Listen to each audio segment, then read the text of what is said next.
නමෝ බුද්ධාය. ඒ භාග්‍යවත් අරහත් සම්මා සම්බුදුරජාණන් වහන්සේට අපගේ নমස්කාරය වේවා.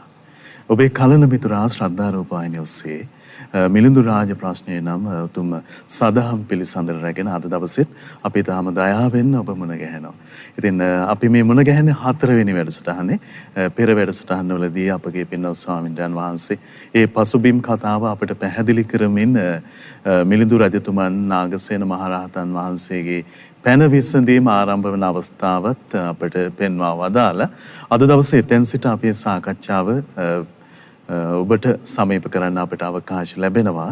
ඉතින් මේ මිලිඳු රාජ ප්‍රශ්නය නම් මේ උතුම් දහම් විවරණයේ දෙස බලන විට ඒ නාගසේන මහරහතන් වහන්සේගේ මහා වූ ප්‍රඥාව, ඒ වගේම ශ්‍රාවක භූමියේ පිහිටා භාග්‍යවතුන් වහන්සේට ධම්මරත්නයට සංඝරත්නයට මනා ගෞරවයෙන් යුතුව මේ වූ ප්‍රශ්න විසඳන ආකාරය, ඒ වගේම මිලිඳු රජුරන්ගේ තීක්ෂණ විමර්ශන ශක්තිය ආදි වශයෙන් මේ කාරණා අපිට මනවින් අනුමෝදන් වෙන්න පුළුවන්. නිවසේ සිට ඔබ ඒ කාරණාව සිදු කරනවා කියලා අපි නොඅනුමාන වශයෙන් දන්නවා. ඉතින් අද දවසෙත් මේ සාකච්ඡාව ඉදිරියට සමීප කරන්න, ඔබට සමීප කරන්න අපට අවස්ථාව දෙනවා.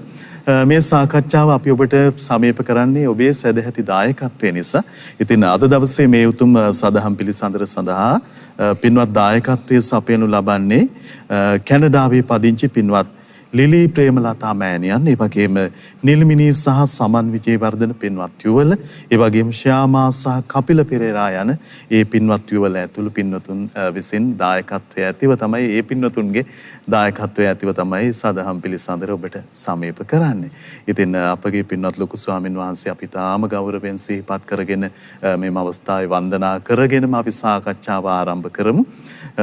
සාකච්ඡාව පිණිස අද දවසෙත් අප කෙරෙහි බොහෝ වූ කරුණාසිත ඇති කරගෙන වැඩම කරන්නට යෙදුණ අපගේ පින්වත් ලොකු ස්වාමීන් වහන්සේගේ පූජනීය ශිෂ්‍ය රත්නයන් වහන්සේ අවසරයි පූජ්‍යපාද වැලිමඩ සද්දාසිල් අපගේ පින්වත් ස්වාමීන් වහන්සේ අපි තාම ගෞරවයෙන් මේ මොහොතේ පාද වන්දනා කොට ඔබ සියලු දෙනා වෙනුවෙන් පිළිගන්නවා. ස්වාමීනි, අපගේ নমස්කාරය වේවා. සාදු සාදු සාදු. ස්වාමීනි අවසරයි, අද දවසේ අපි මෙම වැඩසටහනේ 4 වෙනි වැඩසටහනට තමයි ඔබ වහන්සේ කරුණාවෙන් වැඩම කරගන්නට යෙදුනේ. අවසරයි ස්වාමීනි. නමෝ බුද්ධාය. පළමුවෙන්ම මේ උතුම් ධර්මයේ කෙරෙහි අපේ සිත පැහැද වූ අපගේ පරම පූජනීය ගුරු දේවෝත්තම පින්වත් ලොකු ස්වාමීන් වහන්සේට নমස්කාර කරනවා. নমස්කාර වේවා. සාදු සාදු සාදු. පින්වත් මහත්මයා, මිලිඳු රාජ ප්‍රශ්නය අපිට දහම් පරයය කතා කරන්න ලැබීම මහ වාසනාවක්. එහෙමයි ස්වාමීනි. මොකද එච්චර මේ ධර්මයේ තුල තියෙන කරුණු ප්‍රායෝගිකව ඉස්මතු කරන්න නාගසේන මහරහතන් වහන්සේ තුල තිබුණ හැකියාව අසීමිතයි. එහෙමයි. දැන් අද කාලේ පවා සමහර ගැටලු, සමහර ප්‍රශ්න තියෙනවා, සමහර මිනිස්සු අහනවා මේ විදිහටම අහනවා. එහෙමයි ස්වාමීනි. එතකොට ඒ වෙලාවට මතක් වෙනවා අනේ නාගසේන මහරහතන් වහන්සේ මේකට උත්තර දුන්නා නේ කියලා. එහෙමයි ස්වාමීනි. ඉතින් ඒ නිසා අද කාලේ සංඝයාට ලොකු මේ ආලෝකයක් වුණා මේ මිලිඳු රාජ ප්‍රශ්නය. පසුගිය වැඩසටහන් වලදී ඒ නාගසේන මහරහතන් වහන්සේ සහ මිලිඳු රජුරුවන්ගේ හමුවීම, ඒ වගේම අතීත ප්‍රවෘත්ති අපි නිදහන වශයෙන් කතා කළා. මීට කලින් වැඩසටහනේදී තමයි දිබස කතා කළේ. ප්‍රශ්න යොමු කිරීම. ඒකට කියනවා ප්‍රඥාප්ති ප්‍රශ්නය කියලා. එහෙමයි සර්. ප්‍රඥාප්ති ප්‍රශ්නය කියන්නේ පැනවීම ගැන. එහෙමයි. එතකොට රජතුමා නාගසේන මහරහතන් වහන්සේ ඉස්සල්ලා මුණ ගැහුණ විදිය. එහෙමයි ස්වාමී. ඒ සිදුවීම හරි අසිරිමත් සිදුවීමන්නේ. මොකද 80000ක් සංඝයා මැද නාගසේන මහරහතන් වහන්සේට වැඩිමල් 40000ක් වැඩ ඉන්නවා, බාල 40000ක් වැඩ ඉන්නවා. ඒ මැද තමයි නාගසේන මහරහතන් වහන්සේ වැඩ ඉන්නේ. මිලිඳු රජුරෝ කාගෙන්වත් උපකාරයක් නැතුව කෙලින්ම නාගසේනයන් වහන්සේම අඳුරගත්තා. මේ අපේ නාගසේනයන් වහන්සේ කියලා. එහෙමයි සර්.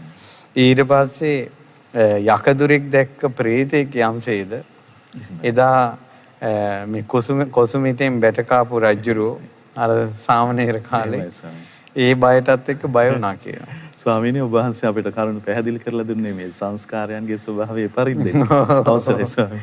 ඒකයි. ඉතින් ඒ නිසා හොඳටම බය වුණා කියනවා. බල්ලෙක් දැක්ක මී පැටියෙක් වගේ කියනවා. මන්ත්‍රකාර අහිකොන්ටෙක් දැක්ක නාගයෙක් වගේ කියනවා. ගුරුලෙක් දැක්ක නාපැටියෙක් වගේ කියනවා. එච්චර බය වුණා කියනවා. නමුත් යම් මොහොතක සියලු දෙනා අතර නාගසේනයන් වහන්සේ කාගෙන්වත් උපකාරයක් නැතුව අඳුනාගත්තා කියලා යමක් ඇද්ද? ඒ සතුට ඒ රජතුමාට තිබ්බ කියනවා. ඊට පස්සේ නාගසේනයන් වහන්සේ නාගසේන මහරහතන් වහන්සේ සමග සතුටු සාමිච්චි කතා කරනවා. එතන ඉඳලා තමයි මේ මිලිඳු රාජ ප්‍රශ්නය මහමෙවුනාවේ පරිවර්තනයේ පින්වත් ලොකු ස්වාමීන් වහන්සේගේ අනුවාදයේ එතන ඉඳලා තමයි ආරම්භ වෙන්නේ. එහෙමයි ස්වාමීනි. නිධාන කතාව තියෙන්නේ සද්ධර්ම රත්නාවලියේ. විස්තර වශයෙන්. ඊට පස්සේ මිලිඳු රාජ ප්‍රශ්නේ පරිවර්තනය කරපු වෙනත් පොත්වල නිධාන කතාව තියෙනවා. ඊට පස්සේ තව මේ කතාවේ හැටියට වන්දනා කළේ නැහැ. එහෙමයි සර්. ගිහිල්ලා සතුටු සාමිච්චියේ පිළිසඳර කතා බහේ යෙදුණා. කොහොමද ස්වාමීනි කින්ද වන්ද කියලා. මොකද මෙච්චර කාලයක් මෙයා මිලිඳු රජුරෝ දන ගහලා යටහත් පහත්ව කතා කරන්න පුළුවන් පාණ්ඩිත්වයක් තිබ්බ සංඝයා වහන්සේ නම මුණ ගැහුන්නේ නැහැ. එහෙමයි. නැතුව නෙවෙයි රජතුමාගේ වාද ප්‍රතිවාද හමුවේ සංඝයා රජතුමාත් එක්ක මුහුණේ නැහැ. එහෙමයි. ඊට පස්සේ කතා කළා ඔබ වහන්සේ කවුරුද කියලා අහනකොට ප්‍රඥාප්ති ප්‍රශ්නේ පළවෙනි ප්‍රශ්නේ ඉතින් ඇහුවේ නම මොකක්ද කියලා. අහනකොට නාගසේන කියලා කිව්වනේ. අම්මලත් මට නාගසේන කියනවා සංඝයාත් නාගසේන කියනවා. හැබැයි අම්මලා නම් වෙලාවකට හිටපු ගමන් මට සූරසේනත් කියනවා. වීරසේනත් කියනවා සියසේනත් කියනවා. අවසරයි ස්වාමීනි නාගසේනයන් වහන්සේ අත්‍යවශ්යෙන්ම ඒ විදිහට නම මේ පෙන්වා වදාන්නවද මේ මොහොතේ? ඒ වෙලාවේ නාගසේන මහරහතන් වහන්සේ සිව් පිළිසින් පියාපත් මහරහතන් වහන්සේට. එහෙමයි ස්වාමීනි. අර්ථ ධම්ම නිරුත්ති පරිභාන උන්වහන්සේට තේරෙනවා. ඒතර උන්වහන්සේ දන්නවා මේ රජතුමාගේ තියෙන වාද ප්‍රතිවාදات එක්ක රජතුමා ඊළඟට පටලැවෙන්නේ මොකේද කියලා දන්නවා. නම වැඩිපුර කිව්ව ගමන් නමෙම පටලැවෙනවා කියලා දන්නවා. ඊට පස්සේ දැන් සාමාන්‍යයෙන් වෙනදා වෙන්නේ රජුරෝ තමයි පටලවන්නේ. දැන් නාගසේන මහරහතන් වහන්සේම නමෙන්ම පැටලුවා. ඊට පස්සේ ඒ වෙලාවේ කිව්වා ඔබ වහන්සේ නාගසේන නම් මේ හැබැයි ඊට පස්සේ කිව්වා නම් ගොඩක් එහෙම තිබ්බට මේ ඇත්තටම බලනකොට නාගසේන කියලා කෙනෙක් නෑ කිව්වා. එහෙමයි සර්.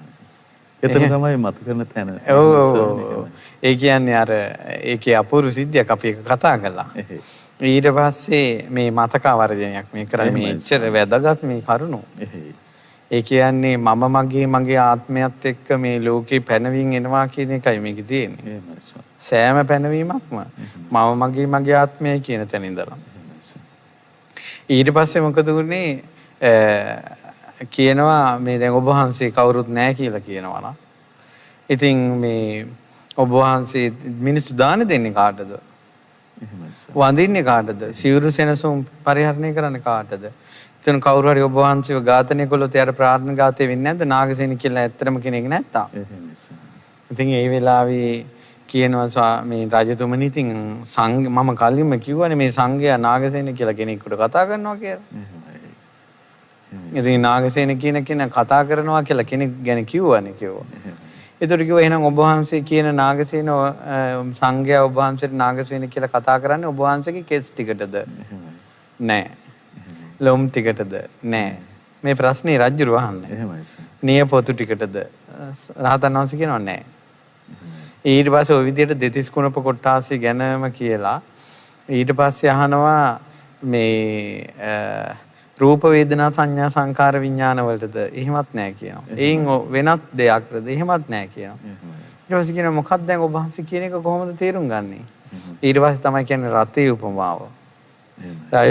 රජතුමනි ඔබතුමාට සාමාන්‍යයෙන් පාගමනින් එන්න අමාරුයිනේ.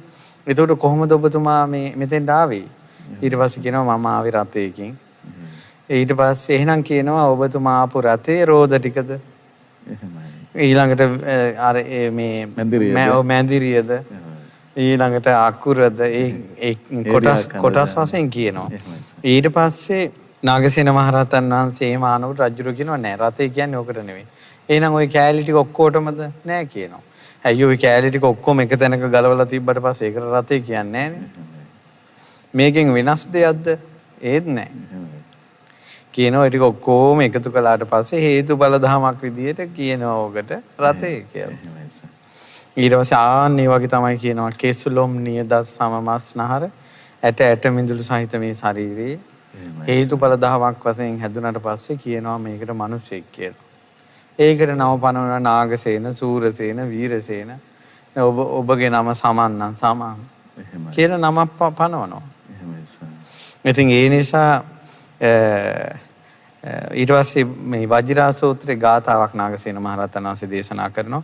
තමන් කියන කාරණාව සූත්‍ර කරුණකින් ඉස්මතු කරනවා. එහෙමයි ස්වාමී. යථාභි අංග සම්භාරා හෝති සද්දෝ රතෝ ඉති. අංග එකතු වුණාට පස්සේ රතය කියලා කියනවා. ඒවං ඛණ්ඩේසු සත්තේසු හෝති සත්තෝති සම්මුති. මේ පංච උපාදානස්කන්ධයත් එක්ක මේ සත්වයා බැඳුනට පස්සේ ඒ කෙනාට සත්වයා කියලා කියනවා. ඉතින් මේ විදිහට විස්තර කළාට පස්සේ රජතුමා පස්වන ප්‍රීතියෙන් පිනා යනවා. මේ තමයි පළවෙනිම ප්‍රශ්නේ. නමත් එකයි පරිලෙවුනේ.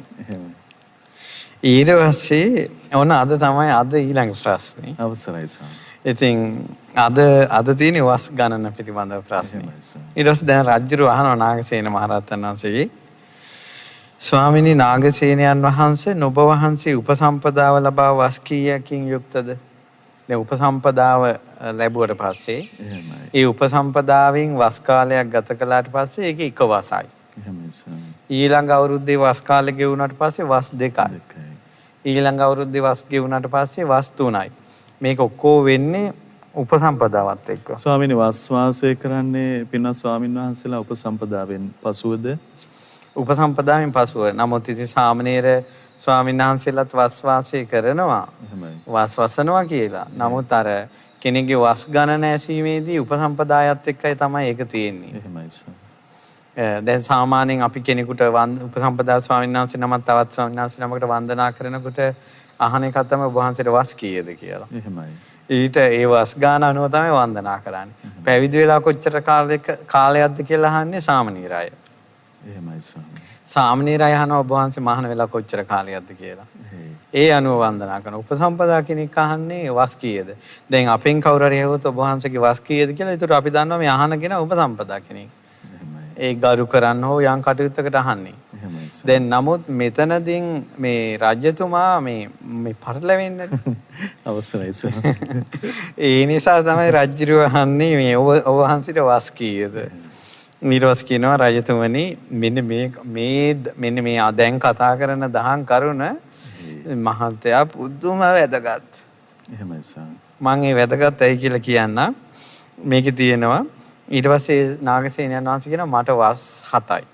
එහෙමයි. දැන් උපසම්පදා කරන්නේ අවුරුදු 20න්. ඒතර වස් 7යි කියන්නේ උපසම්පදා වෙලා වස් කාල 7ක් ගත වෙලා. ඒතර සාමාන්‍යයෙන් වයස එක්කෝ අවුරුදු 26යි. එහෙම නැත්නම් අවුරුදු 27යි. එහෙමයි. ඒකට තරුණ රහතන් වහන්සේ නම. තරුණ රහතන් වහන්සේ නම. ඇත්තටම සොඳුරු සිරුරු ඇති බ්‍රාහ්මණ කුලයෙන් නික්මිලා පැවිදි වෙච්ච නේද? ඒ සොඳුරු නිකලෙස් හදමන්ලක් දරාගෙන මහා ධර්මස්කන්ධයක් හදවතේ තියාගෙන කාරුණික වාද ප්‍රතිවාද බින්දින ඒ නාගසේන මහරහතන් වහන්සේගේ රූප විලාසය නම් හිතා ගන්නවත් බෑ. කෙසේනම් අපි මනසකින් හිතා ගන්නද? එහෙමයි සර්. උන්වහන්සේගේ ප්‍රඥාව මෙසේ කියලා ප්‍රඥාව ගැන පහදින්න අපිට කාරණා තියෙනවා. ඉතින් රජතුමා ඊට පස්සේ අහනවා ඒ කියන්නේ ස්වාමීනි කවර සතක්ද? දැන් කියවනේ වස් 7ක් කියලා. මොකද්ද ඔය 7? ඔබ වහන්සේ 7. ඔබ වහන්සේද 7. එහෙමයි සර්. එහෙම නැත්නම් ගණන් කරලා ලැබිච්ච එකක්ද 7? ඊට පස්සේ උත්තරින් ඔක දැන් තේරෙන්නේ. ඊට පස්සේ ඒ අවස්ථාවේදී රජතුමා සර්වාභරණයෙන් සැරසිලා මෙහිම කතා කර ඉන්නකොට දිය බඳුනක් තියෙනවා. සාමාන්‍යයෙන් ඉස්සර විහාරයක දිය බඳුනක් තියෙනවා. එහෙමයි ස්වාමී. දැන් මේ ටිකක් හවස් කාලේ. ඉර යහපැත්තෙන් බැසගෙන යනකොට රජතුමාගේ හෙවණැල්ල බිමට වැටලා තියෙනවා. ළඟ තියෙන වතුර භාජනයෙන් රජතුමාව පේනවා. එහෙමයි ස්වාමීනි. ඊට පස්සේ නාගසේන මහරහතන් වහන්සේ මිලින්ද රජතුමාගෙන් ඇහුවා රජතුමනි මේ ඔබගේ හෙවණැල්ල අර පේනවා පොළොවේ.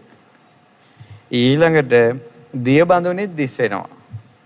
දැන් මට කියන්න රජතුමා ඔබද අර හෙවණැල්ලද නැත්නම් අර වතුර ඉන්න කෙනාද? එහෙමයි ස්වාමීනි. ඊට පස්සේ ඔන්න මේක මෙච්චර වැදගත් කිව්වේ ඒකයි. පහුගිය කාලේ මහා ගැඹුරින් ධර්මයේ කතා කරනවා කියලා. ওই රටවල් වල ගියේ එක මේ මොකක් හරි දෘෂ්ටියක් තිබ්බා. ඔව් එහෙමයි ස්වාමීනි. එයා ඒ දෘෂ්ටිය ගෙනිච්ච හාමුදුරුවෝ ඒ දෘෂ්ටියට මෙහෙම කළේ.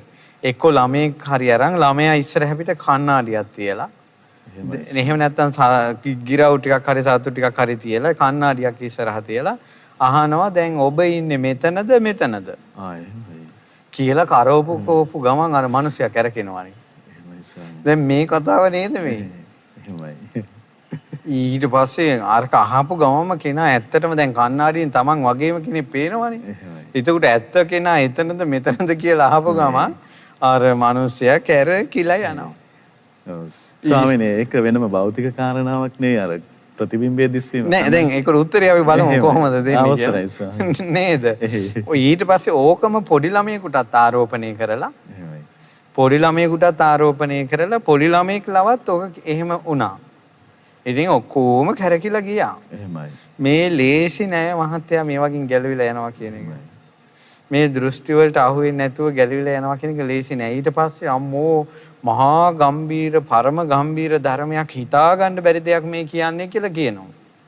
එහෙමයි සර්. දැන් එතකොට අහන මිනිස්සුත් හිතනවා ඇත්තටම කණ්ණාඩියේද ඇත්ත කෙනා ඉන්නේ පිටද ඇත්ත කෙනා ඉන්නේ.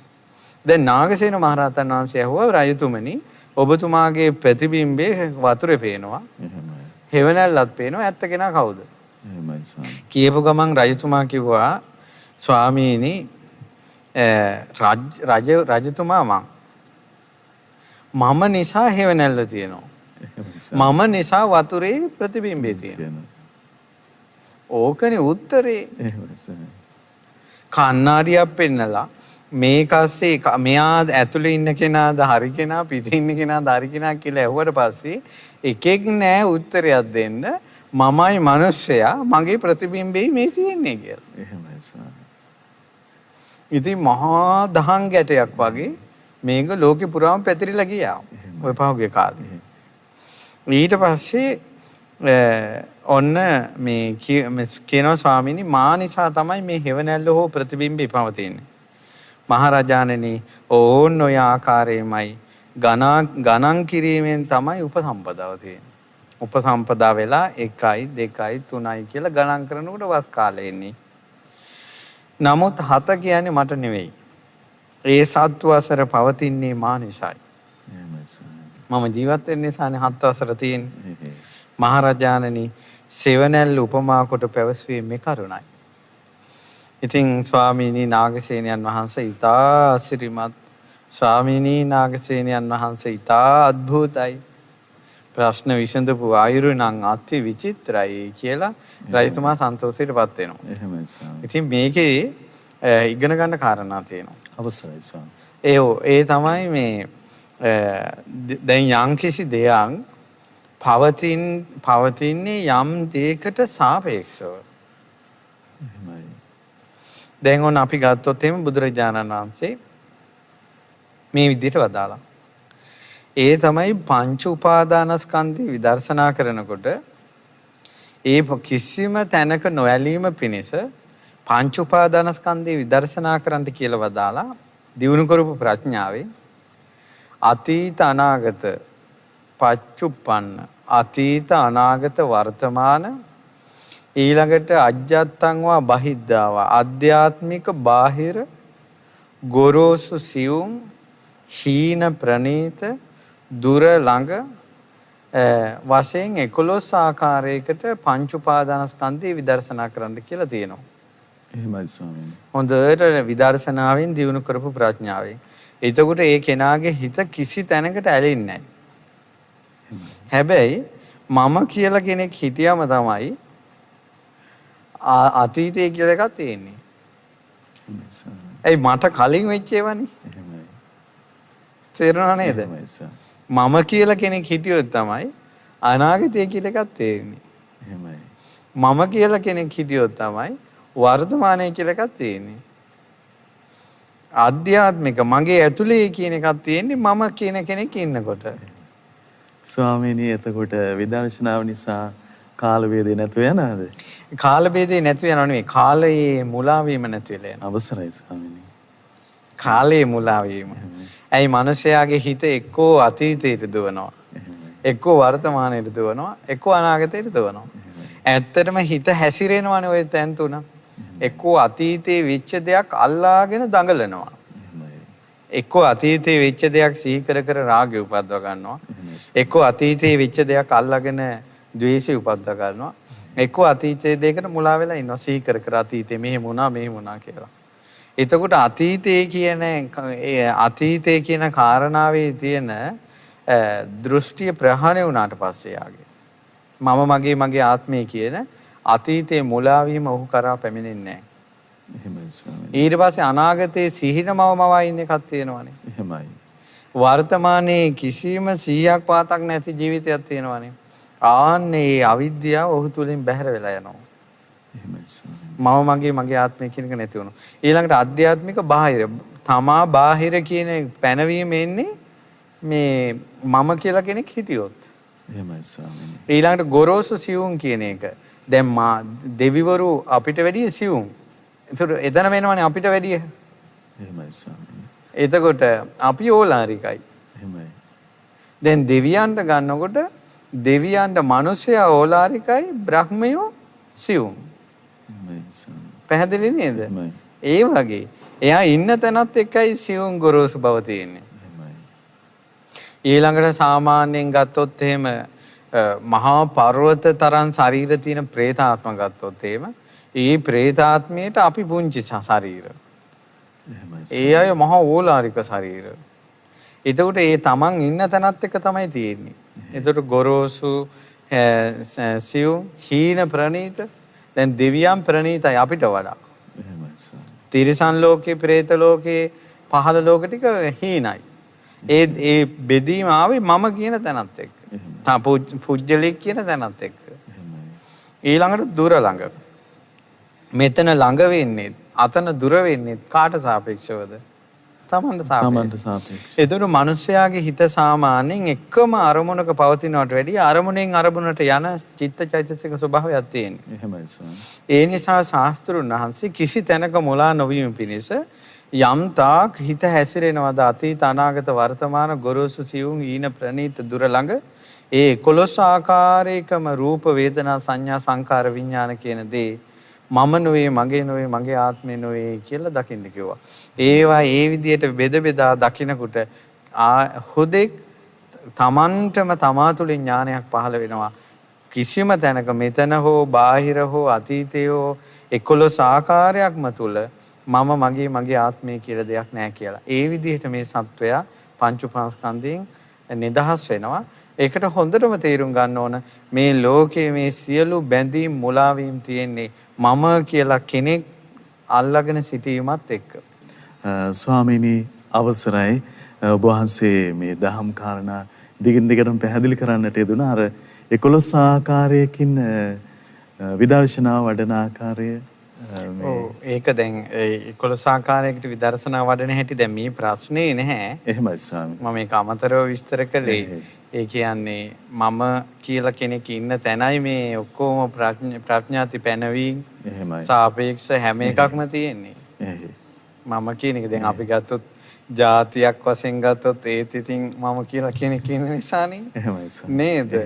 ඊට පස්සේ ධනවත් කම්පෝසත්කම් රටවල් වල බෙදීම් මේ ඔක්කොම මම කියන කෙනෙක් තියාගෙන තමයි හැමදේම කරන්නේ. ස්වාමීනි මේ බහුල කොට මම නෙමෙයි මගේ ආත්මය නෙමෙයි ආදි වශයෙන් බහුල කොට වැඩිමෙන් අවබෝධයට පැමිණෙනවද මම කෙනෙක් නැහැ කියන්නේ?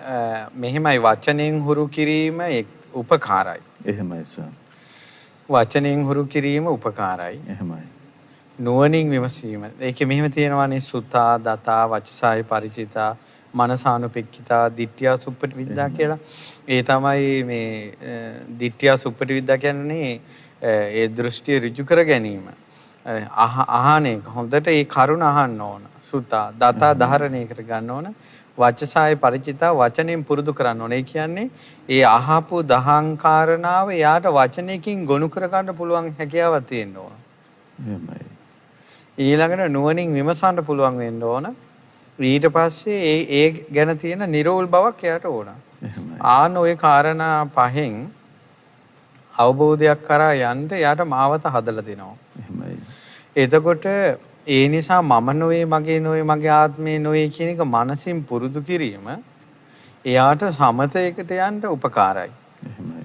එතකොට එයාට ඇති වෙන සමතය තුලින් එයා ඒක නුවණින් විමසන්න ඕන, දකින්න ඕන. මේ තුල මම කියලා කෙනෙක් නැහැ කියලා. කොහොමද ස්වාමීනි එහෙම දකින්නේ ධාතු මනසිකාරයෙන්ද නැතිනම් කොහොමද ඒ කියන්නේ ධාතු මනසිකාරයේ තුලිනුත් මේ මම මගේ ආත්මේ නෙවෙයි මේ ලෝකේ තියෙන ධාතු ස්වභාවයක් කියලා නේ. එතනින් එයා අවබෝධයක් කරා යන්නේ. එහෙමයි ස්වාමී. පංච උපාස්කන්ධ විමසනකොට මෙතන තියෙන උපාදානස්කන්ධ පහක් කියලා නේ දකින්නේ. එහෙමයි. එතකොට ඒ ඔක්කොගෙම ඉලක්ක කරන්නේ මේ මගේ ආත්මය කියලා කියන ආත්ම දෘෂ්ටිය නැතිවීම. හැබැයි ආත්ම දෘෂ්ටිය එකපාරම නැති වෙන්නේ නැහැ. එකපාරම අනාත්මයට හිත යන්නේ. ඉස්සල්ලාම වෙන්නේ අනිත්‍ය තේරෙන එක. එහෙමයි ස්වාමීනි. අනිත්‍යයි ඉස්සල්ලා අවබෝධ වෙන්නේ. යමක් අනිත්‍ය නම් දුකයි කියන අවබෝධය ඔහුට එන්නේ. යමක් අනිත්‍ය නම් දුක නම් වෙනස් වෙනවා නම් එය මම නොවේ, මගේ නොවේ, මගේ ආත්මේ නොවේ කියලා අවබෝධ වෙන්නේ. ඔය විදිහටයි අවබෝධයක් කරා පුජ්‍යලේ කියන්නේ කියලා ශාස්ත්‍රඥාන්සේ වදාළේ. එහෙමයි ස්වාමීනි. ඉතින් ඒ නිසා මෙතන අර වස්ගානත් එක්ක දැන් මේ අපි මිනින්ද ප්‍රශ්නේ කතා කරන්නේ වස්ගානත් එක්ක දීප උපමාව තමයි ඔච්චර දුර දිගේ. ඒ තමයි රජතුමාගේ ප්‍රතිබිම්බේ තිබ්බා. රජතුමාම උත්තර දෙනවා ප්‍රතිබිම්බේ තියෙන්නේ හෝ හේවණල්ල තියෙන්නේ තමන් කියලා කෙනෙක් ඉන්න නිසා කියලා. නාගසේන මහරහතන් වහන්සේත් වදාළේ ඒ නිසා මම උපසම්පදා වෙච්ච නිසා තමයි එතන ඉඳලා වස් 1 2 3 කියලා ගණන් කිරීමක් තියෙන්නේ. මේ සක්කා 1 2 3 කියලා කියන්නේ මම නෙවෙයි කියලා. එහෙමයි ස්වාමී. අවසරයි. ඉතින් ඒ විදිහට තමයි ඔය ඒ ප්‍රශ්නේ සාකච්ඡා වෙන්නේ. ඉතින් මේ විදිහට සාකච්ඡා කරනකොට මිලිඳු රජුරෝ නාගසේන මහරහතන් වහන්සේගෙන් අහනවා මේ ස්වාමීනි මේ තවත් දුරට මාත් එක්ක කතා කරන්න පුළුවන්ද කියලා. එහෙමයි ස්වාමීනි. ඔබ වහන්සේට මාත් එක්ක තව කතා කරන්න පුළුවන්ද කියලා. එහෙමයි. ඊට පස්සේ නාගසේන මහරහතන් වහන්සේ දේශනා කරනවා රජතුමනි නුවණින් යුක්තව කතා කරනවා නම් මට පුළුවන් කතා කරන්න. එහෙමයි. නුවණින් යුක්ත කෙනෙක් යම් විදිහට කතා කරනවා නම් ඒ විදිහට ඔබතුමා කතා කළොත් මට පුළුවන් කතා කරන්න. එහෙමයි. දේශපාලඥයෙක් විදිහට කතා කළොත් මම ඔබත් එක්ක කතා කරන්නේ නැහැ. ස්වාමීනි එතනදිත් අතීතයේදීත් මහරහතන් වහන්සේත් ඒ කාරණාව මතු කරනවා. ඔය දේශපාලඥයොත් එක්ක බණ කතා කරන්න බෑ කියන එක නේද? එහෙමයි ස්වාමීනි. ඉතින් ඒක පුදුම ලෝකයක් හේතුව දැන් මෙයා රජ කෙනෙක්නේ. එහෙමයි ස්වාමීනි. ඉතින් ඒ නිසා මේ හරිය පුදුම ලෝකයක්. ඉතින් මම ඒවා විග්‍රහ කරන්න යන්නේ නැහැ මෙතන. ඉතින් කියනවා දේශපාලඥයෙකුසේ මා සමග කතා කළහොත් මම කතා නොකරන්නේ. එහෙමයි ස්වාමීනි. ඊට පස්සේ ඇහුවා ස්වාමීනි නාගසේනියන් වහන්සේ නුවණැත්තෙක් කොහොමද කතා කරන්නේ? කියනවා රජතුමනි නුවණැත්තා කතාබස් කරන්නේ කරුණු වෙලීම කතාබස් කරනකොට කරුණු වෙලනවා. ඒ කියන්නේ යම් කරුණක් ඉස්මතු කරන්න යද්දී ඇද කරුණු ගන්නවා තව. එහෙමයි. ඒ කරුණේම වෙලනවා. එහෙමයි. විස්තර කර ඒ කරුණ ඉස්මතු කරනවා නුවණැති කෙනා. එකනකින් පෑහි යන ආකාරය. ඔව් ඒ පෑහි යනවාටත් වැඩිය ඒ අදාළ කරුණ ඉස්මතු කිරීම පිණිස එහෙමයි ස්වාමී. අනිත් කරුණ වෙලනවා. එහෙමයි. ඊට පස්සේ තියෙනවා වෙලුණු කරුණු ලියහා දැමීමත් කරනවා. එහෙමයි. එතකොට මේ උපමාවකින් ගන්න දේවල් වල තියෙන උපමා රූපක ඒවා විස්තර කරලා අර දහම් කරුණ ඉස්මතු කරනවා. ඒ ගන්න උපමාවකින් හෝ විස්තර කිරීමකින් හෝ ඒ අහන කෙනා අතරමං වෙන්න දෙන්නේ නැහැ. එහෙමයි ස්වාමී. ඒවා ලියලා දානවා. හේ. ඊට පස්සේ නුවණැති කෙනා කතා කරනකොට වරදට නිග්‍රහ කරනවා. සේව් කරගෙන යන්නේ. එහෙමයි ස්වාමී. ඕක වැරදි නම් වැරදි. ප්‍රශ්නේ අහපු විදිය වැරදි නම් වැරදි. ස්වාමීනි අවසරයි වරදට නිග්‍රහ කරන තැන මේ සමහර වෙලාවට අපිත් හිත රෙදව ගන්න පුළුවන් වර්තමානයේ වුණා. ඒක ස්වාමීනි අපි ආభాස කරගන්නේ කොහොමද අවසරයි? ඒ හේතු වර්තමානයේ වෙන්න පුළුවන් කියන්නේ මේ විදිහට මේ සාකච්ඡා යන්නේ නුවණැත්තන් තුළනේ. එහෙමයි ස්වාමීනි. ඒතර නුවණ අඩු වුණාට පස්සේ වරදට නිග්‍රහ කරුව ගමන් ගැටලු මතුවෙනවා. එහෙමයි අවසරයි. ගොඩාක් හරියට ප්‍රණීතව ධර්ම සාකච්ඡා කරගන්න බැරි වෙලා තියෙන එකනේ. එහෙමයි ස්වාමීනි. දැන් හාමුදුරුවන්ට උනත් එහෙමනේ. එහෙමයි. දැන් සාමාන්‍යයෙන් ධර්ම සාකච්ඡාවක් කිව්වොත් හැම පැත්තෙම හාමුදුරුවෝ වඩම්මලා එහෙම හොඳ සාකච්ඡාවක් තියෙනවා නම් වචනෙන් පෑහිලා යන්න කොච්චර අගේද? එහෙමයි ස්වාමීනි. ඉතින් ඒ වගේ එකක් අද ලංකාවේ මිනිස්සුන්ට දකින්නවත් නැහනේ. ඒ වෙන්නේ ඒ දහම් කරුණු කියනකොට වරදක් ආවොත් වරදට නිග්‍රහ කරනකොට තව කෙනෙක් ඒක අනුමත කරන්න පුළුවන්. ඒ කියන්නේ ඒක වැරදි නෙවෙයි ඒක මෙහෙම පැත්තක් තියෙනවා කියලා. එහෙමයි. තේරෙනව නේද? එතකොට පොදු අදහසකට එන්නේ එහෙමයි. ඉතින් ඒක නුවණේ තියෙන දෝෂ. ඉතින් හොඳ සාකච්ඡාවක් කරන්න පුළුවන් කියනවා වරදට නිග්‍රහ කරනවා. ඊට පස්සේ ඒට පිළියම් යෙදීමක් කරනවා. ඊට පස්සේ මේක මේ විදිහට කරන්න. ප්‍රශ්නයක් ඇහුව වැරදි නම් හරියට අහන විදිය කියලා දෙනවා. එහෙමයි. ඊට පස්සේ තියෙනවා කරුණ සහිතව නිසක බව ඇති කරනු ලැබේ. ඒ කියන දහම් කරුණ නැතන් කියන්නා වූ යම් කාරණයක් වේද ඒවා කරුණු සහිතවම කියනවා. අහන කෙනාට සැක උපද්දවන්නේ නැහැ. දැන් අර ඉස්සෙල්ලා උනේ සැකේනේ. මොකද ඉස්සෙල්ලා උනේ සැකේ ඔය පහුගිය දවස්වල ඔය ලෝකේ ගිය බණ රටාවේ ඒකේ තිබ්බනේ මේ කණ්ණාඩියක් අරගෙන කෙනෙක් පෙන්නලා ඔබ ඉන්නේ මෙතනද අතනද කියලා අහනවා. ඔන්න මිනිස්සයාට සැකේ ඉපදෙනවා. එහෙමයි ස්වාමී. තේරුණා නේද? ඒතකොට එතන නුවණැත්තන්ගේ කතා නෙමෙයි. නුවණැත්තන්ගේ කතාව නෙමෙයි. එතන නුවණ සැකයක් උපදිනවා. හොඳට නිරවුල් කරන්න ඕන. එහෙමයි. දැන් මේ ප්‍රශ්නේදී නිරවුල් වුණානේ. අවසරයි. ඊට පස්සේ තියෙනවා කරුණ සහිතව නිසක බව ඇති කරනු ලැබේ. ඒ හේතුවෙන් නුවණැත්තෝ කිසිසේත් කෝප නොවේති. කෝප වෙන්නේ නැහැ. දැන් වැඩි ඕනේ මේ ධර්ම සාකච්ඡාව අහනකොට. එහෙමයි ස්වාමී. මේක ඇහුවට පස්සේ මිලින්ද ප්‍රශ්නේ ඒ පරිච්ඡේදය ඉවරයි කියලා හිතන්න. නැත්නම් ওই කන්නාඩියයි රූපේ කතාව කවුරු හරි ග්‍රහණය කරගෙන මොකක් හරි හිටියෝ අන්න අර හඳුර අරකට බැන්නා කියලා කිව්වොත් නෝනක් තියෙනවා නම් හිතන්න මේ වැඩසටහන අද ඉවරයි හෙට මේක කියන්නේ. එහෙමයි ස්වාමී. ඒතර හෙට වෙන එක. ඒ නිසා මේක ගැන දැන් අහගෙන ඉන්න බැරි නම් දැන් ඕෆ් කරලා දැන් හෙට අනිත් එක ගන්න. තේරුණා නේද? අවසරයි ස්වාමී. දැන් මේකේ තව කාරණාවක් තියෙනවා. ඒකේ තියෙනවා ඒ හේතුවෙන් නුවණැත්තෝ කිසිසේත් කෝප නොවේති. මහරජාණන් අන්න ඔය ආකාරයෙන්ුයි නුවණැත්තෝ කතාබස් කරන්නේ. නුවණැත්තා කතාබස් කරන්නේ ඕක. ඒතර දැන් අපිට ඊළඟට ඇති වෙන ප්‍රශ්නේ මොකක්ද එතකොට? රජවරු කොහොමද කතා කරන්නේ කියන එක ඊළඟට එන්නේ. ස්වාමීනි ප්‍රශ්නේ විමසනාද? දැන් මේ අහනවා විමසනවා. එසේනම් මේ මිලින්ද රජතුමාට මිස් වෙන්නේ නැහැ ඒක කාරණාවක්වත්. අකුරක් ගානේ අහනවා. දැන් ඉන්නකො මේ ඉදිරියට තියෙන ප්‍රශ්නයක් නාගසේන මහරහතන් වහන්සේ යම් කරුණක් විස්තර කරන්න වචන ටිකක් කියනවා. එහෙමයි. ඒ රජතුමා ඒ වචනේ එක අකුරක් ගානේ අහනවානේ විස්තර. මෙහෙමත් මොලයක්. මෙහෙමත් ඥානයක්. මෙහෙමත් මතක ශක්තියක්. මෙහෙමත් රජවරු. මේ මිලින්ද රජතුමා බුදුරජාණන් වහන්සේ පිරිනවම් පාලා අවුරුදු 500ක් ගිය තැන සකල ජම්බු දීපේම ප්‍රසිද්ධම රජතුමා. ඒකයි මේකේ තියෙනවා ඉදිරියට විස්තර. කියනවා ස්වාමීනි එහෙනම් කොහොමද රජවරු කතා කරද්දී කොහොමද කියලා අහනවා. කියනවා මහරජාණනි රජවරු කතා කරද්දී එක කරුණක් ප්‍රතිඥා දෙනවා. ඒ කියන්නේ එකක් කියනවා. ඊළඟට යමෙක් ඒ කරුණට එරෙහි වූ දෙයක් කළහොත් මේ කාට දඬුවම් දීපියව කියලා දඬුවම් පමනනවා. ඔන්න රජවරුන්ගේ සිස්ටම් එක ඒ කාලේ. ඉතින් ඒ නිසා රජතුමනි ওই විදිහට තමයි රජවරු කතාබස් කරන්නේ. ඒ කියන්නේ ඒ කාලේ තිබිලා තියෙන සාමාන්‍යයෙන් රජතුමා මොකද්ද කියන්නේ එහෙයි කියාගෙන ඉන්න එක තමයි තියෙන්නේ. එහෙමයි සර්. ඉතින් කියනවා ස්වාමීනි මම රජ කෙනෙක් විදිහට නෙවෙයි. මම නුවණැත්තෙක් විදිහට ඔබ වහන්සේත් එක්ක කතා කරන්න. මම නුවණැත්තෙක් විදිහට ඔබ වහන්සේත් එක්ක කතා කරන්න. ස්වාමීනි බදන්ත නාගසේනයන් වහන්සේ ස්වාමී වූ නාගසේනයන් වහන්සේ භික්ෂුවක සමග කතා කරන්නේ කොහොමද? තවත් හාමුදුරු නමක් එක්ක. තවත් ස්වාමීන් වහන්සේ නමක් එක්ක කතා කරන්නේ යම්සේද? මා සමග එසේ කතා කරත්වා.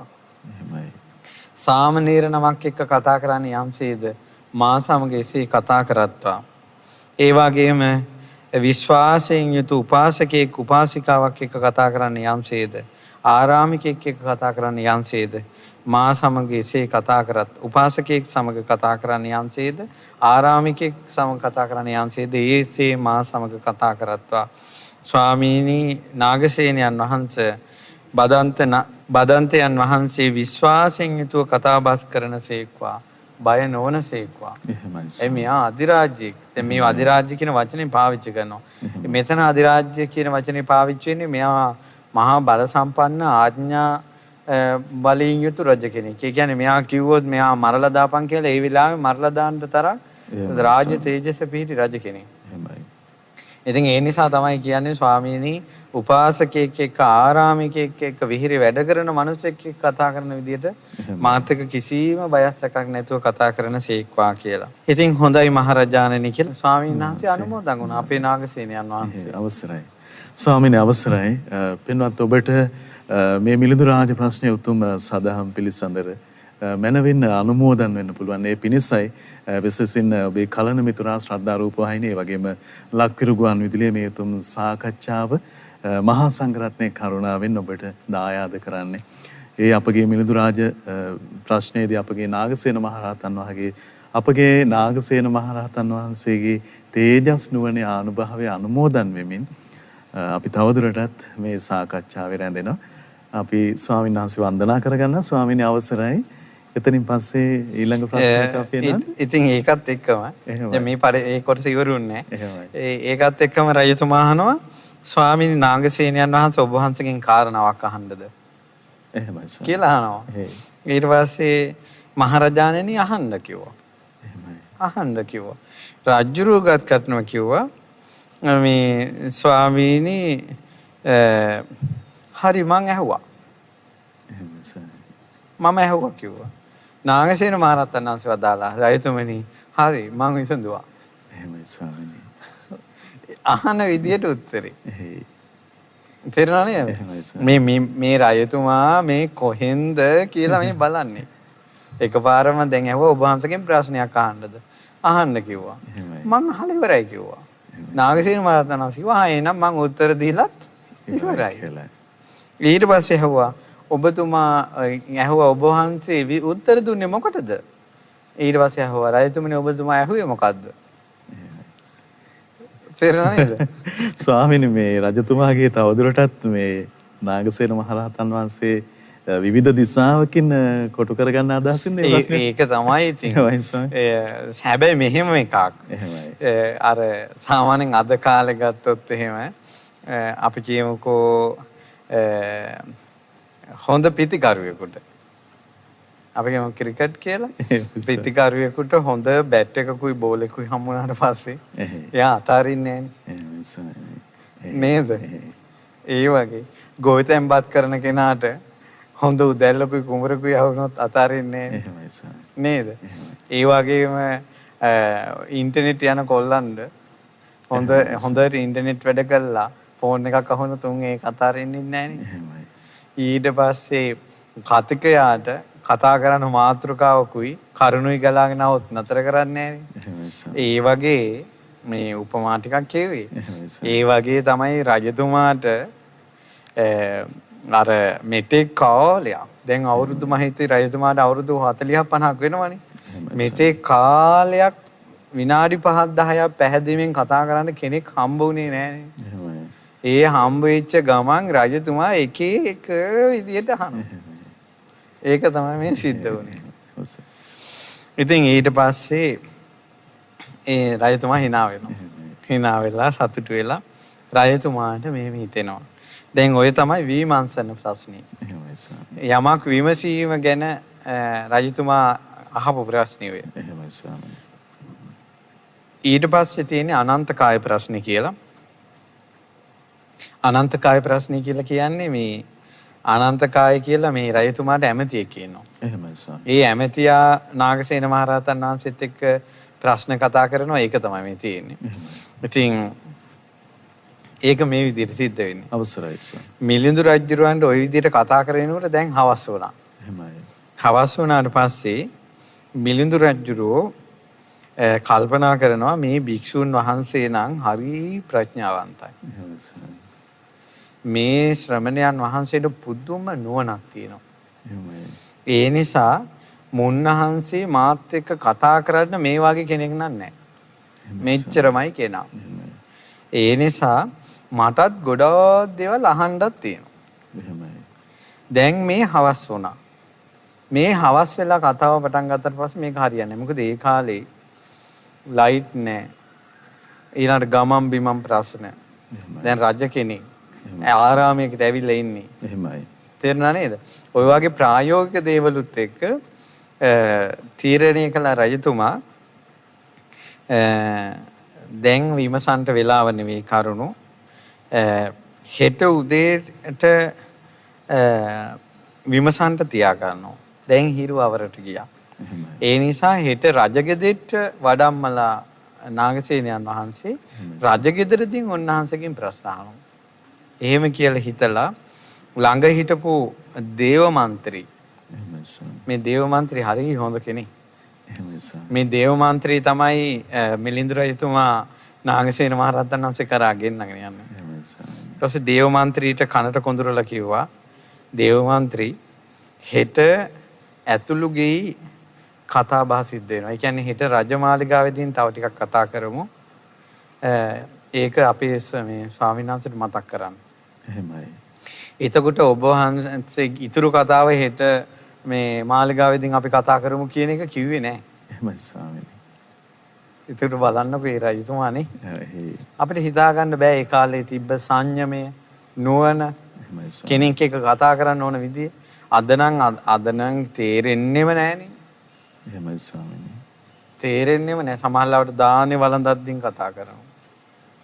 එක්කෝ සමහර වෙලාවට අපි වැඩසටහන් වලට කියන්නේ. ඕන දැන් මිනිසුන්ට දැන් ඔවිච්ච විනාශය ඉතින්. අපි සමහරවිට වැඩසටහනට ගිහලා උදේ ඉඳලා හැන්දෑ වෙනකල් උගුර ලේ රහා වෙනකල් බන කී කියයිද්දි සමහරවිට ළඟට ඇවිල්ලා මොකක් හරි කවුරු හරි අපබ්‍රංශයක් අහනවා. ඒක ඒ වෙලාවේ අහන්නත් ඕනේ නෑ. ඒක ඒ මිනිසුන්ගේ ඥානේ නම් හරියට ප්‍රශ්න තියෙනවා. එහෙමයි ස්වාමීනි. ඥානේ ප්‍රශ්න. ඉතින් මේ රජතුමාගේ නුවණ කියන්නේ රජතුමා කිව්වේ නෑ ස්වාමීනි ඉතුරු ප්‍රශ්න ටික හෙට කතා කරමු කියලා. හරිද? ඒ රජතුමා ඇමතිතුමාට කිව්වා. මෙන්න මේ අපි හෙට කතා කරමු කියලා. මෙසේ පැවසලා උන්වහන්සේට වන්දනා කළා. නාගසේන මහරහතන් වහන්සේට. කලින් අවස්ථාවේ වන්දනා කරලා නෙමෙයි නේද? කලින් අවස්ථාවේ වන්දනා කළේ නෑ. ඊට පස්සේ නාගසේනයන් වහන්සේට ගරු කරලා කතාබස් කරලා රථයට නැගලා රජතුමා යනවා. යන ගමන් කී යනවා. දැන් රථයට තට්ටු කර කර නාගසේන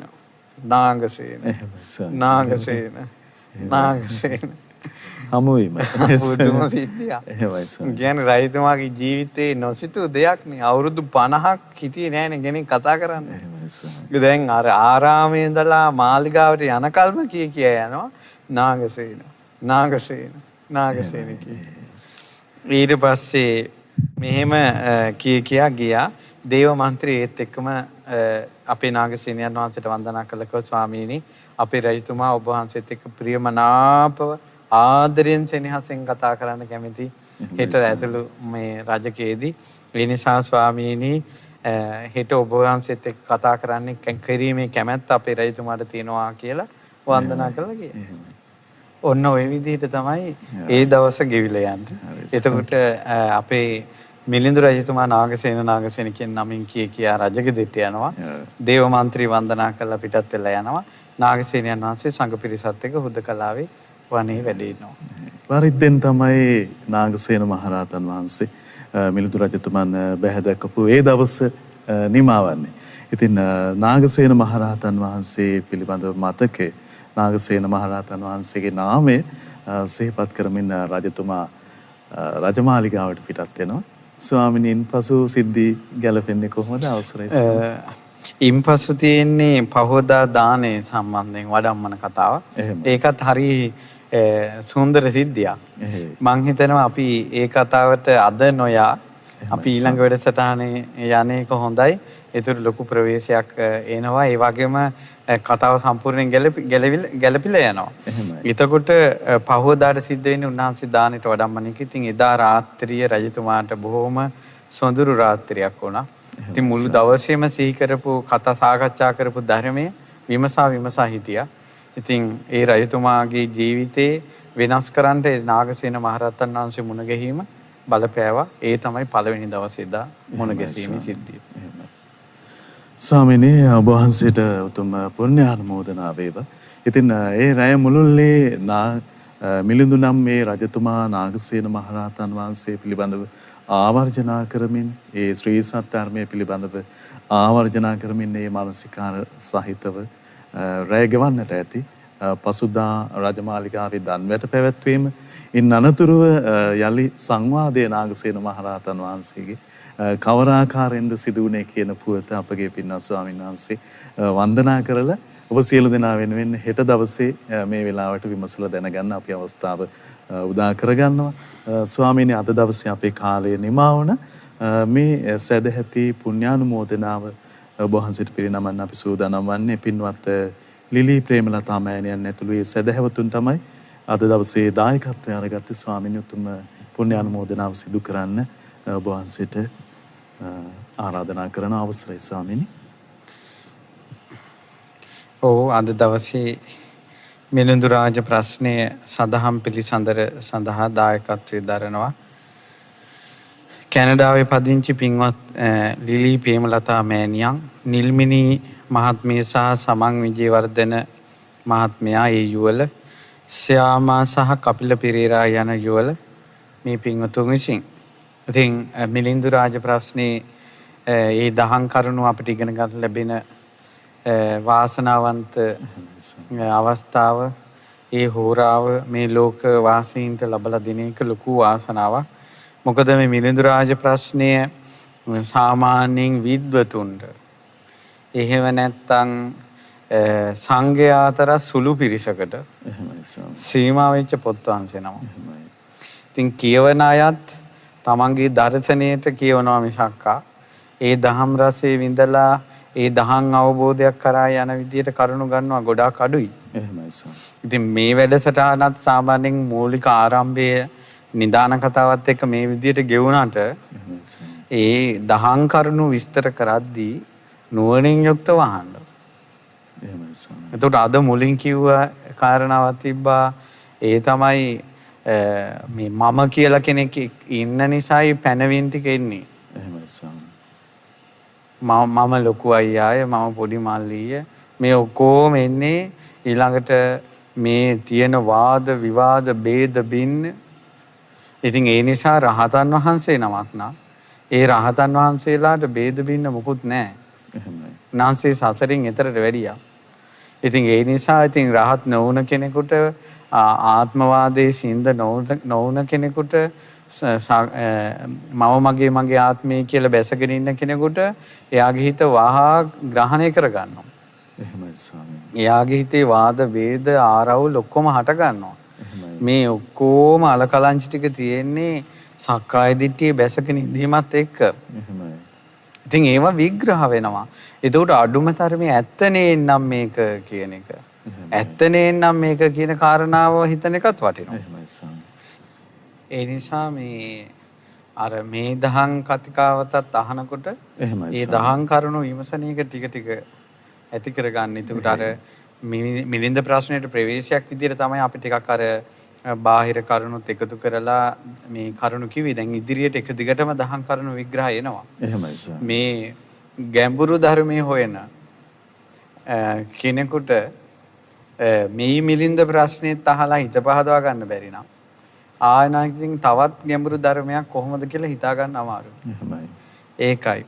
ඉතින් ඒ නිසා ඒ වගේම ගාම්භීරයයි සලකන ධර්මයේ මේ අපිටත් අනේ යම් විදියකට හරි හිත පහදවා ගන්න පුළුවන් නේ කියලා කාටත් තේරෙයි මිලින්ද ප්‍රශ්නේ ඉගෙන ගන්නකොට. එහෙමයි සර්. ඉතින් ඒ නිසා අපි මේ ධර්ම දාණය ඔබට ලබා දෙන පින්වතුන්ට බොහෝ පින් අනුමෝදන් කරනවා.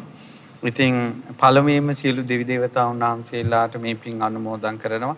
අනුමෝදන් කරලා අපි සිහිපත් කොට සිටිනවා වර්තමානයේ ශ්‍රී ලංකා ද්වීපයට පැමිණුණ අභාග්‍ය සම්පන්න කාලවකවානුව ඉතින් ආය හට නොගන්නා විදිහට දුර වෙලා සෙට් වේවා කියලා.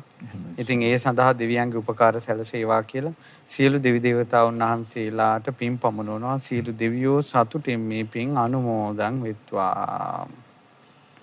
ඒ වගේම රැස් කර ගන්න තිබුණා වූ සියලු පුණ්‍ය ධර්මයන් මේ පුණ්‍ය ධර්මයන් අනුමෝදන් වෙත්වා.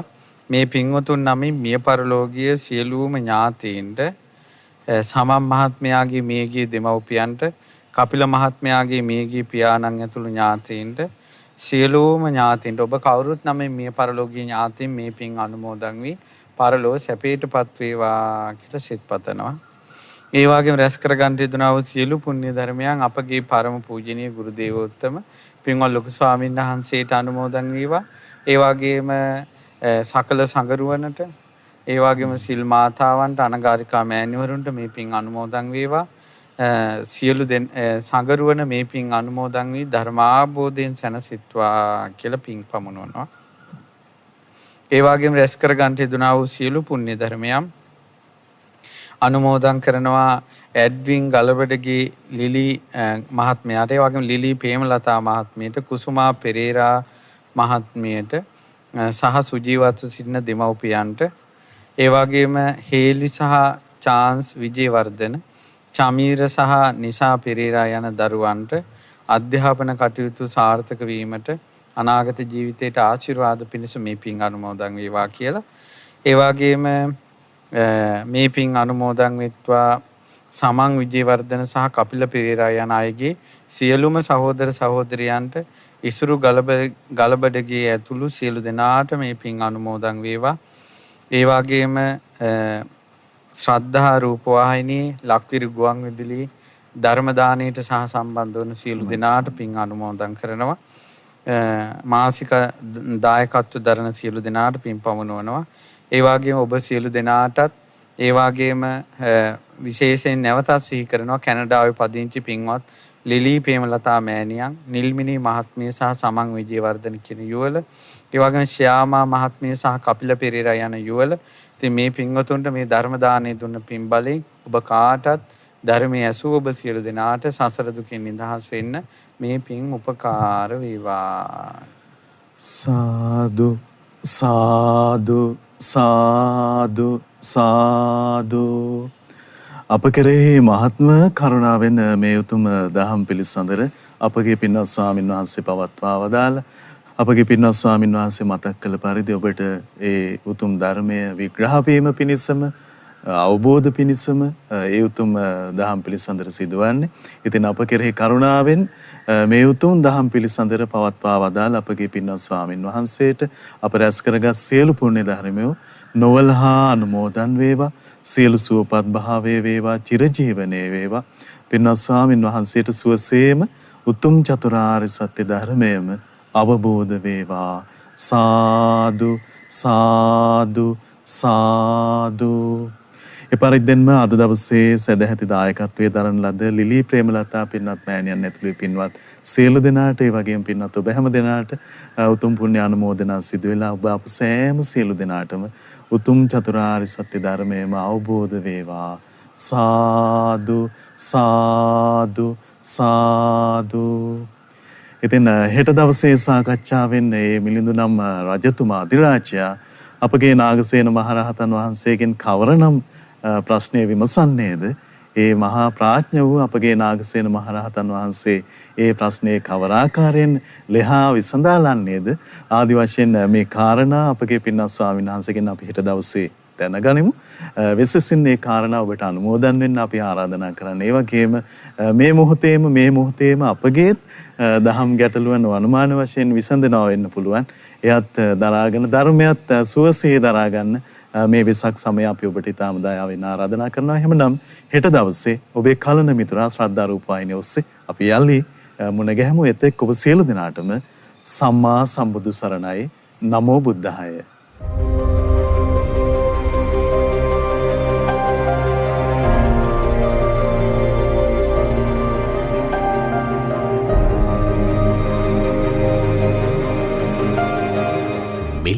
රාජ ප්‍රශ්නය සදහම් පිළිසඳර